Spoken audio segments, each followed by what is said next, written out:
আমরা দোকানে যে মতিচুর লাড্ডুটা কিনে খাই সেটাই বাড়িতে আজকে বানিয়ে নিয়েছিলাম। তার জন্য 100 গ্রাম ছোলার ডাল 2-3 ঘন্টা আগে ভিজিয়ে রেখে দিয়েছিলাম জলে। তারপর জল ছেঁকে মিক্সির মধ্যে দিয়ে সামান্য লবণ দিয়ে ওটাকে ভালো করে পেস্ট বানিয়ে নিয়েছিলাম। তারপর কড়াইয়ের মধ্যে সাদা তেল দিয়ে দিয়েছি আর 1 চামচ ঘি দিয়ে দিয়েছিলাম। দেখতেই পাচ্ছ ছোট ছোট করে ভেজে তুলে নিয়েছিলাম বড়ার মতন। এই বড়াগুলোকেই ছোট ছোট করে কেটে মিক্সির মধ্যে দিয়ে দিয়েছিলাম। যখন মিক্সির মধ্যে দিয়ে ভালো করে গুঁড়িয়ে নিয়েছিলাম, দেখতেই পাচ্ছ কীরকমভাবে গুঁড়িয়ে নিয়েছি।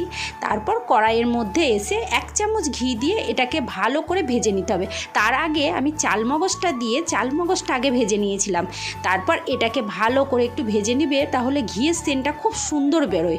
এবার এটাকে ঢেলে রেখে তুমি কড়াইয়ের মধ্যে দিয়ে দেবে 100 থেকে 150 গ্রাম চিনি। আর আমি চিনিটা ক্যারামেল করে নিয়েছিলাম, কারণ আমার একটু কালো কালো টাইপের পছন্দ। তোমরা যদি হলুদ খেতে চাও তাহলে ক্যারামেল করার দরকার নেই, জাস্ট চিনি দিয়ে একটু আঠা আঠা সেরা করে নেবে। আর ওই সেরার মধ্যে একটা এলাচ আর একটা তেজপাতা দিয়ে দিবে। যখন ফুটে যাবে তখন তেজপাতাটা তুলে ফেলে দিবে, দিয়ে তারপরে এই গুঁড়োগুলো দিয়ে দেবে।